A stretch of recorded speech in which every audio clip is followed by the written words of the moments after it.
मी खूप मेहनत केली. रात्र म्हणली नाही, दिवस म्हणले नाही. रात्री कस्टमर असायचे, जवळचे कस्टमर 12 वाजता, 1 वाजता यायचे.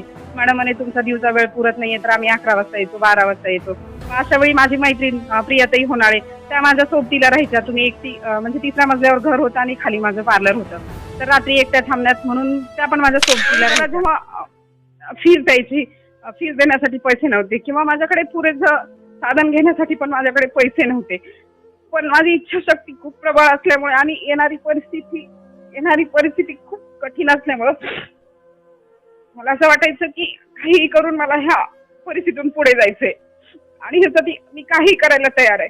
मग दिवसा घरची कामं करायची, लेकरांना सांभाळायचं, लेकरांचं स्कूल आणणं, नेणं, सोडणं, या सगळ्या गोष्टी सोडून काही लोकांना माझ्याकडे सुरुवातीला अट्रॅक्ट करण्यासाठी मी खूप लोकांना 80% लोकांना फ्रीमध्ये सर्व्हिस द्यायची, म्हणजे जेणेकरून त्यांना माझ्याबद्दल, माझ्या कामाबद्दल आवड निर्माण होईल आणि ते परत परत माझे क्लायंट होतील.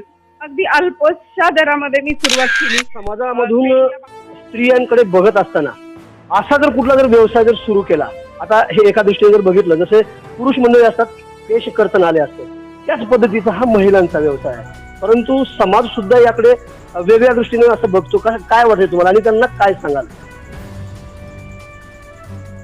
सध्या देशात सर्वत्र नवरात्रोत्सव सुरू आहे आणि मी आहे लातूरच्या अहमदपूर शहरातील फुलेनगर येथील अय्या कॉम्प्लेक्स मध्ये.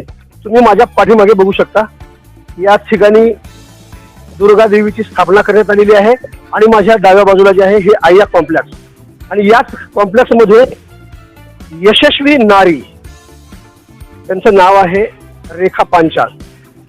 खऱ्या अर्थानं आपण या आजच्या नवदुर्गा उत्सवाच्या निमित्तानं यशस्वी नारीची यशस्वी कहाणी ऐकण्यासाठी मी आलो आहे आणि तुमच्यापर्यंत मी आवाज बहुजनांचा न्यूज लाईव्हच्या माध्यमातून पोहोचविणार आहे. तुम्ही बघू शकता मी कोणत्या स्टुडिओमध्ये जात आहे. बघू शकता तुम्ही, Aastha makeup studio and professional beauty parlour training academy, या अय्या कॉम्प्लेक्स मध्ये हे अकॅडमी आहे आणि त्यांच्याशी संवाद साधण्यासाठी मी या ठिकाणी आलेलो आहे. आणि विशेष म्हणजे स्त्रीला आपण अनादी काळापासून नवनिर्मितीची जननी मानतो. प्रत्येक नवनिर्मितीची जननी म्हणजे स्त्री आहे आणि म्हणूनच स्त्रीचा आदर सन्मान करणं हे पुरुषांचं कर्तव्य आहे. नेमकी कशा पद्धतीने आस्था मेकअप स्टुडिओची निर्मिती झाली, रेखा पांचाळ या जे मॅडम आहेत त्यांनी कशा पद्धतीनं आपला ह्या पूर्ण सेटअप केलेला आहे आणि काय त्यांच्याकडून प्रेरणा मिळणार आहे हे आपण पाहणार आहोत. तुम्ही बघू शकता मित्रांनो, खऱ्या अर्थानं आपण यापूर्वी अनेक यशस्वी पुरुषांच्या यशस्वी कहाण्या ऐकलेल्या आहेत, पाहिलेल्या आहेत, परंतु आजचा जो माझा विषय आहे, आजचा आहे विषय यशस्वी स्त्रीची यशस्वी कहाणी. आपण पाहणार आहोत. मी आलेलो आहे आस्था मेकअप स्टुडिओ मध्ये आणि या स्टुडिओच्या प्रोप्रायटर रेखा पांचाळ मॅडम आहेत. कुठे आहेत मॅडम? आहेत का? नमस्कार मॅडम. नमस्कार. या, तर आम्ही तुमच्याशी संवाद साधण्यासाठी आलेलो आहोत. आवाज बहुजनांच्या न्यूज लाईव्हच्या माध्यमातून आमच्या हजारो लाखो प्रेक्षकांपर्यंत आजचा हा प्रेरणादायी व्हिडिओ तुमच्या समोर मी मांडणार आहे. नेमकी कशा पद्धतीने पांचाळ मॅडम यांनी सुरुवात केलेली आहे. आपण बसूया मॅडम या इथे.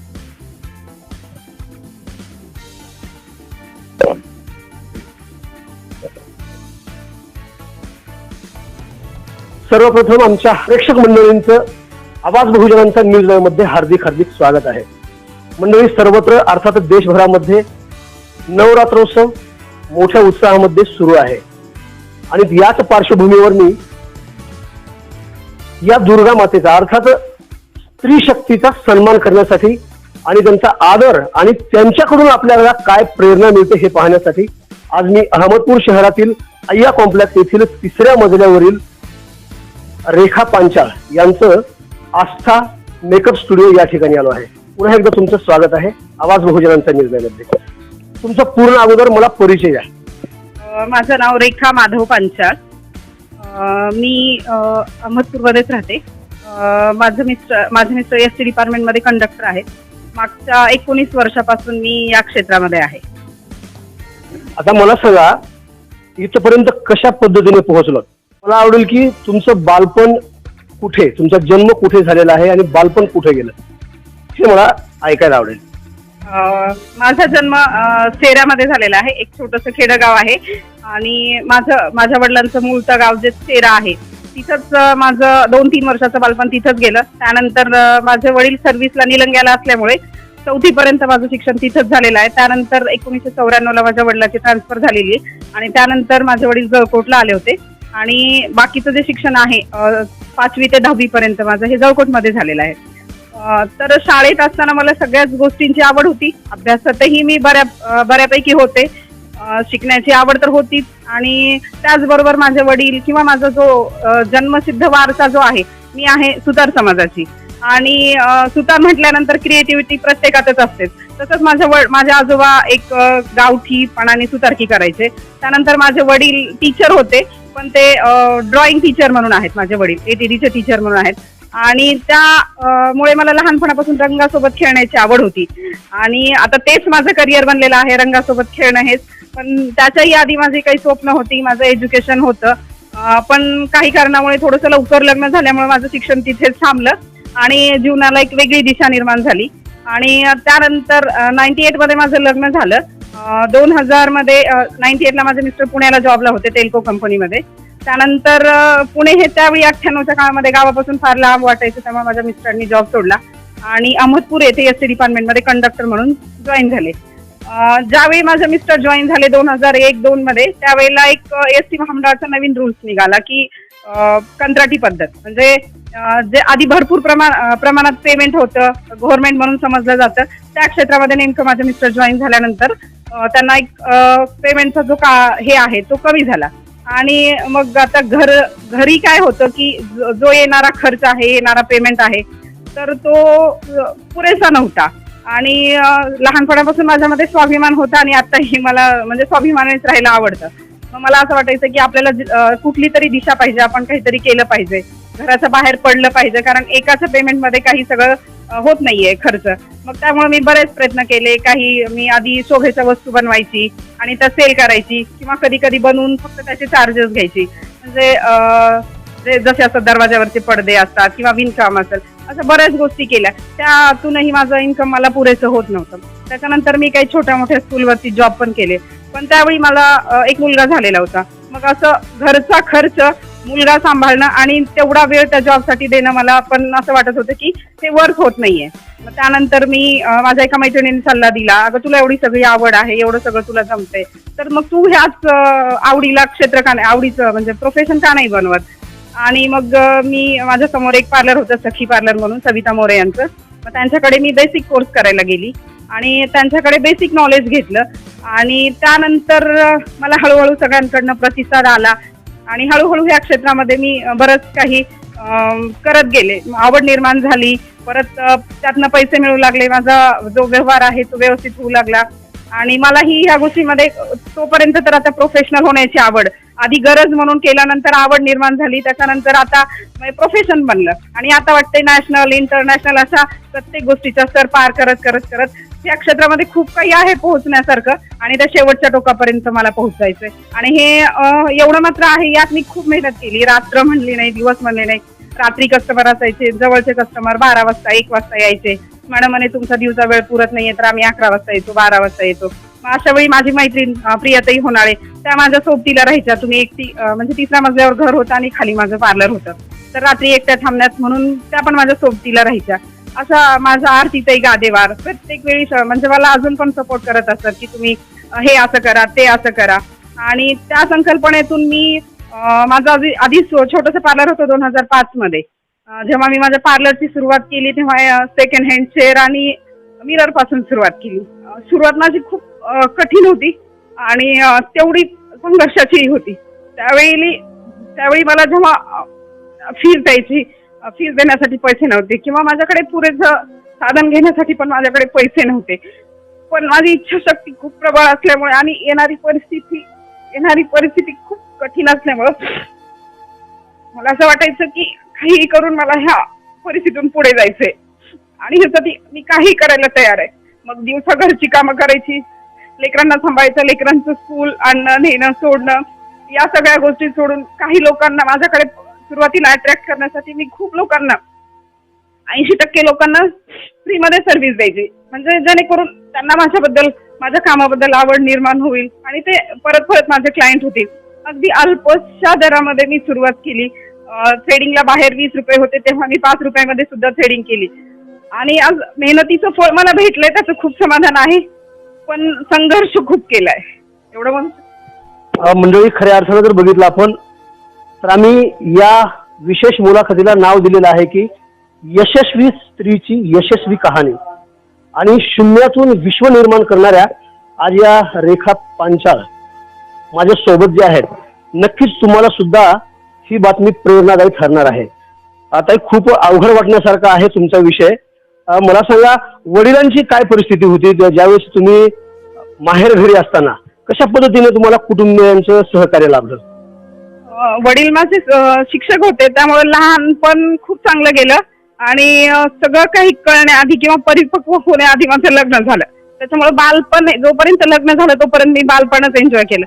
त्याच्यानंतर लग्न झाल्यानंतर 2 वर्ष मी गावाकडे पण केलं, सासरी शेतात वगैरे पण कामं केली.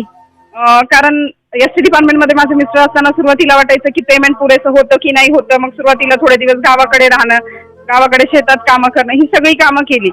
पण लग्नानंतर सासरच्यांनी शिकवतो बोलले, पण लग्न झाल्यानंतर शिक्षण कोणाचंच होत नाहीये. मग शिक्षणाला मला तिथेच मुरड घालावी लागली आणि मला या क्षेत्राला माझं करिअर बनवावं लागलं. इच्छा तर खूप होत्या, वकील व्हायचं होतं मला, म्हणजे हुशारही होते. सगळेजण मला म्हणायचे, माझे काका मला नेहमी म्हणायचे की माझ्या पुतणीला मी वकील बनवणार, एक चांगला वकील, कारण ही बोलण्यात फार एक्सपर्ट आहे आणि पुढे चालून ही खूप चांगली वकिली करू शकते. पण आम्ही तिघी बहिणी आणि 2 भावंड असल्यामुळे कदाचित आई वडिलांना वाटलं असेल की 3 मुलींचं लग्न करणं पुन्हा अवघड जाईल, म्हणून त्यांनी मला आत्याच्याच मुलाला दिलं आणि मी नाही म्हणू शकले नाही. आणि 98लाच माझं लग्न झालं, वयाच्या 15व्या वर्षीच माझं लग्न झालं. त्याच्यानंतर हळूहळू जबाबदारी यायला लागल्या, कळायला लागलं. मग नंतर कुठेतरी वाटायचं की बाबा आई वडिलांना आपला त्रास काही नाही झाला पाहिजे, म्हणून मी जे पण वैयक्तिक माझ्या सांसारिक जीवनामध्ये गोष्टी घडत गेल्या किंवा ज्या पण अडचणी येत गेल्या, मी त्या कधीच माझ्या आई वडिलांसमोर पण मांडल्या नाहीत आणि सासऱ्यांच्या समोर पण मांडल्या नाहीत. आणि स्वतःच या सगळ्या गोष्टीतून मी मार्ग काढत गेले आणि या प्रत्येक गोष्टीला माझे मिस्टर माझ्यासोबत खंबीरपणे उभे होते. पुढे चालून मला आता माझी मोठी मुलं आहेत, एक इंजिनिअरिंग करतोय सिंहगड कॉलेजला आणि एक प्रोफेशनल क्रिकेटर आहे जो तो पुण्याला ट्रेनिंग घेतोय. मुलांकडे थोडंफार दुर्लक्ष झालं असेल याची खंत मला आयुष्यभर राहील, कारण घर सांभाळणं, व्यवसाय सांभाळणं आणि मुलं सांभाळणं यात थोडीशी फटफट होतच असते. ह्या गोष्टीचं खंत आहे. पण कुठे ना कुठे जगाच्या कानाकोपऱ्यात प्रत्येक व्यक्तीच्या नावावर अहमदपूर तालुक्यात, लातूर जिल्ह्यात, नांदेड जिल्ह्यात प्रत्येक ठिकाणी आस्था म्हटलं तर मला पर्सनली नावाने कोणी पण ओळखतं आणि त्या मेहनतीचा चीज झाले मला, याचं खूप मोठं समाधान आहे मला. 2021 मध्ये पुण्याला बेस्ट मेकअप आर्टिस्ट म्हणून अवॉर्ड मिळाला. 2022 मध्ये मला नांदेडमध्ये बेस्ट मेकअप आर्टिस्ट म्हणून अवॉर्ड मिळाला. 2023 मध्ये 3रा अवॉर्ड मला मिळाला. पहिल्यांदा मला मराठी ऍक्ट्रेस किशोरीताई शहाणे यांच्याकडनं मिळाला. 2रा पुरस्कार मला हेअर आर्टिस्ट आहेत पुण्याचे अविनाश हेअर केअर त्यांच्याकडनं मिळाला आणि 3रा आत्ता जो 30 तारखेला जो भेटला मला भाग्यश्री मॅडम कडून, ज्या मैंने प्यार कियाच्या ही हिरोईन आहेत त्यांच्याकडनं. आणि ह्याही गोष्टीचं खूप समाधान वाटतं की या वेगवेगळ्या लोकांमध्ये माझी वेगळी ओळख पोहोचली. अहमदपूर सारख्या छोट्याशा ठिकाणी पेइंग कॅपॅसिटी कमी असलेलं गाव आहे अहमदपूर म्हणजे, कारण इथे मेट्रो पण काही चालत नाही आणि लो पण काही चालत नाही. क्वालिटी चांगली पाहिजे असते, पैसे कमी पाहिजे असतात. या गोष्टीतून इथे काहीतरी करिअर निर्माण करणं किंवा इथे टिकणं खूप मुश्किल आहे आणि ते मी केलं. हळूहळू ते करत गेले मी आणि त्याची सवय होत गेली आणि प्रत्येक वर्षात एक मी नवीन शॉप टाकून मला अहमदपूरमध्ये नवीन काहीतरी देण्याचा प्रयत्न केला आणि मी माझ्या कामासोबत खूप समाधानी आहे.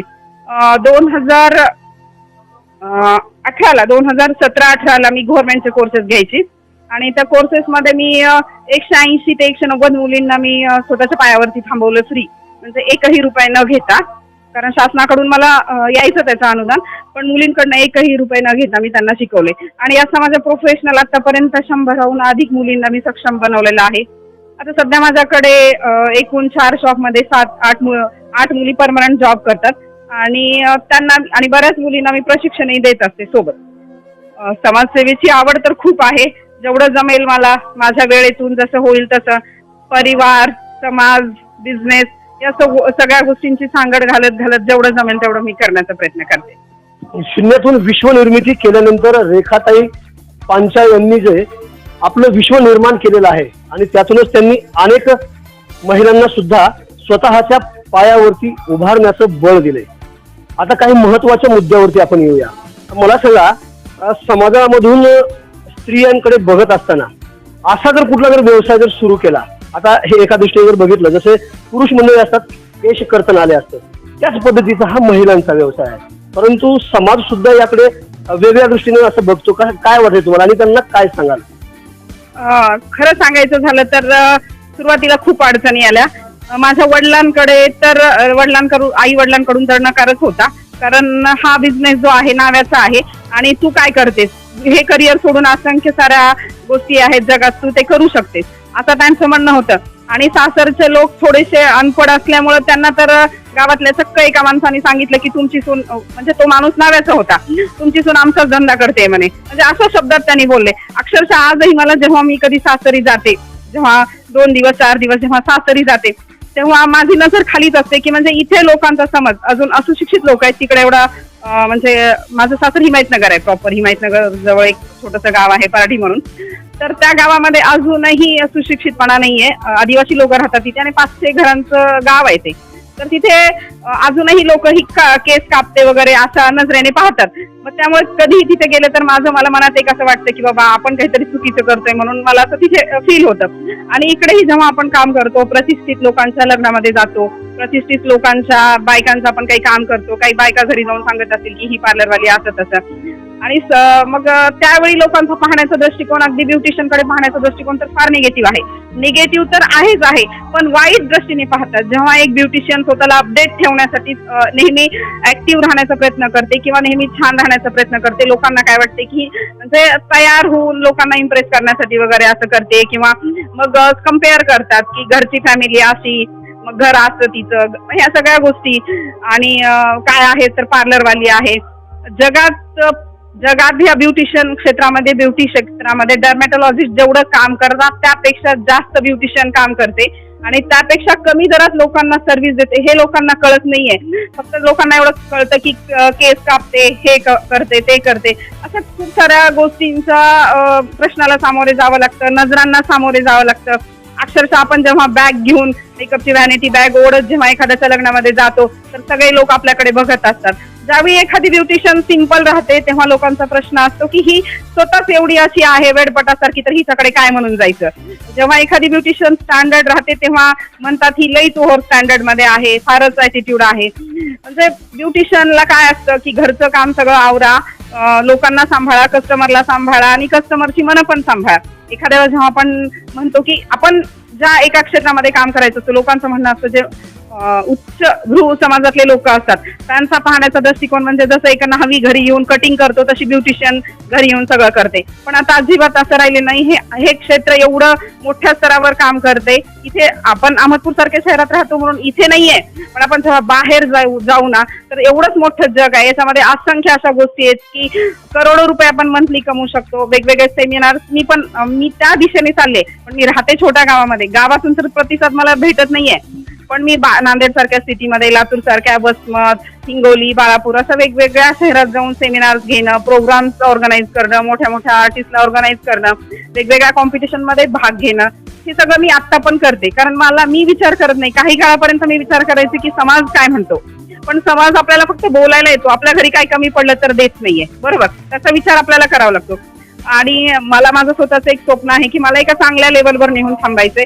जेवढं स्वप्न होतं तेवढं तर केले, पण आता माझी स्वप्न वाढत गेली. जसं जसं मला माझी प्रगती होत गेली तसं तसं माझे स्वप्नांची उंचाई पण वाढत गेली. आता नेक्स्ट माझा प्लॅन आहे बाहेर देशामध्ये जाऊन मी हेअरचं पूर्ण नॉलेज घेणार आहे, इम्प्लांट वगैरे या सगळ्या गोष्टी. आता सध्या मी परमनंट हेअर एक्सटेन्शन करते, स्किन ट्रीटमेंट्स करते, परमनंट लिप्स करते, परमनंट ब्लश, मेकअप, या सगळ्या गोष्टी जेवढ्या ऍडव्हान्स टेक्नॉलॉजी आहेत ह्या मी पुण्याला मुंबईला नेहमी वर्षातनं मी 2 कोर्स तर नक्की करत असते. भलेही त्याचा इथं यूज हो किंवा न हो, पण एखादी कस्टमर जर येऊन तुम्हाला विचारलं की अरे तुम्हाला हे हेअर एक्सटेन्शन येतं का, तर त्यावेळी माझ्याकडे नाही हे उत्तर येणार नाही याची मी पूर्ण दखल घेते. आणि याच्या पुढे पण जे काही होईल त्याच्यासोबत मला अपडेट राहायला आवडेल. आणि मी स्वतःला आता खरंच खूप म्हणजे समाधानी फील करते की कारण मी ज्या क्षेत्रामध्ये गेले, जिथे काम केले, मदत पण केली, माझं घर पण चालवलं आणि स्वतःच्या आवडीनिवडी पण जपल्या गेल्या आणि स्वतःचं एक वेगळं आयुष्य बनवलं, स्वतःच्या पायावरती उभं राहिले, त्याही गोष्टीचं खूप मोठं समाधान आहे. आता मला सांगा, तुमच्या या यशामागचं पूर्ण जे श्रेय आहे ते कुणाला द्याल आपण? सगळ्यात महत्वाची गोष्ट, आता लग्न झाल्यानंतर सगळ्यात सपोर्ट करणारी व्यक्ती किंवा बाहेर पडू देणारी व्यक्ती म्हणजे हजबंडच असतात. मग माझ्या मिस्टरांनी भलेही म्हणजे मनामध्ये एवढा सपोर्ट जरी नसला केला तरी त्यांनी कधी मला रोखलं नाही, टोकलं नाही किंवा तू काय करतेस, कुठे जातेस, हे कशाला करतेस, एवढे पैसे कशाला घालतेस, असं कधीच म्हणले नाहीत. त्यामुळे मला असं वाटतं की सगळ्यात म्हणजे जे हे श्रेय जाते ते माझ्या मिस्टरांना जाते. त्याच्यानंतर मुलांना, एक आई म्हणून मुलांची बरीच अपेक्षा असते. आईने म्हणाल तेव्हा म्हणाल ते बनवून द्यावं, म्हणाल ते खाऊ घालावं, लाड पुरावं. त्यातही मी थोडीफार कमी पडले असेल, मग त्यावेळी लेकरांनी काही मला हट्ट न करता लेकरांनी सपोर्ट केला, त्याच्यामुळे लेकरांनाही असं श्रेय जातं. आणि दुसरी गोष्ट कशी आहे, आपण भलेही खूप काही घेऊन बसलो, म्हणजे खूप काही चांगल्या गोष्टी घेऊन बसलो तर त्याला प्रतिसाद तरी भेटायला पाहिजे. त्यामुळे मी अहमदपूरकरांनाही माझ्या यशाचं श्रेय देते सगळ्या, कारण त्यांनी मला हे ज्या उंचीवर मला आणून ठेवलेलं आहे हे अहमदपूरकरांचं प्रेमच आहे. आणि सगळ्यात महत्वाची गोष्ट, माझा स्टाफ जो आहे तो म्हणजे खूप कॉपरेटिव्ह आहे. म्हणजे मला काय लागतं किंवा मला आता काय लागणार आहे ह्या छोट्याशा गोष्टीपासून ते सगळ्या गोष्टी माझ्या कामापर्यंत त्या सगळ्या गोष्टींची, प्रत्येक गोष्टींची दखल माझा स्टाफ घेतो. त्याच्यामुळे त्याचबरोबर मला वेळोवेळी प्रोत्साहन करणारी माझी मैत्रीण प्रियाताई होणारे आहेत, आरतीताई गादेवार आहेत, कोमल बेंबडे आहेत, कोमल गुंडरे आहेत, त्याच्यानंतर माझ्या आई आहेत, माझ्या बहिणी आहेत. यांना सगळ्यांना आता अभिमान वाटतोय की माझी बहीण काहीतरी करतेय आणि तिला आपण सगळ्यांनी सपोर्ट करायला पाहिजे. सध्या मी समाधानी आहे सगळ्यांसोबत. आता शेवटचा प्रश्न राहील, आता पुढचे जे तुमचे स्वप्न आहेत, बाहेर एंट्री करायची आहे तुम्हाला, नेमके कशासाठी करायचे आहे? देशामध्ये सर्वत्र मिळतंय तिथे, का तिकडचे स्वप्न का बाळगते तुम्ही? काय असतं माहितीये का, आता प्रत्येक क्षेत्रामध्ये आपल्या देशातल्या जेव्हा शिकून सगळं संपल्यानंतर आपल्याला काय वाटतं की बाहेर काहीतरी आहे, की पाहण्याची जी आपली लालसा असते किंवा लोकांचा जो एक दृष्टिकोन असतो इंटरनॅशनल, नॅशनल, इंटरनॅशनल. जेव्हा आपण इंटरनॅशनल आर्टिस्ट कडून आपल्या देशात शिकतो ते वेगळं आहे, पण प्रत्येक कस्टमरचं काय आलं की बाबा ही बाहेर जाऊन थायलंडला जाऊन शिकून आली, ही दुबईला जाऊन शिकून आली. टेक्निक काही वेगळ्या नसतात हे मलाही माहित आहे, पण मला पण असं वाटतं की एकदा एक वेळा जाऊन बघून यावं की नवीन तिथे काही शिकायला भेटेल का, आणि नक्कीच जास्त नाही तरी थोडंफार तरी शिकायला भेटेल ही अपेक्षा आहे मला. छान मॅडम. मंडळी, खऱ्या अर्थानं देशभरामध्ये दुर्गा उत्सव सुरू आहे आणि नवदुर्गापैकी एका दुर्गाचा आपण हे कुठेतरी संवाद साधला पाहिजे असंच आम्हालाही वाटलं. आणि म्हणून आज आम्ही एका यशस्वी स्त्री मागची यशस्वी कहाणी तुमच्या समोर मांडत आहोत. ही जर बातमी तुम्हाला जर आवडली तर नक्कीच आमच्या चॅनलला सबस्क्राईब करायला विसरू नका. ताजे आणि महत्त्वाचे अपडेट पाहण्यासाठी पाहत राहा इव्हेंट फॉर. आवाज बहुजनांचा न्यूज लाईव्ह. कॅमेरामॅन मासूम शेख यांच्यासह शिवाजीराव गायकवाड, अहमदपूर, लातूर. पुन्हा भेटणार आहोत पुढील बातमीमध्ये. जय हिंद. आवाज बहुजनांचा.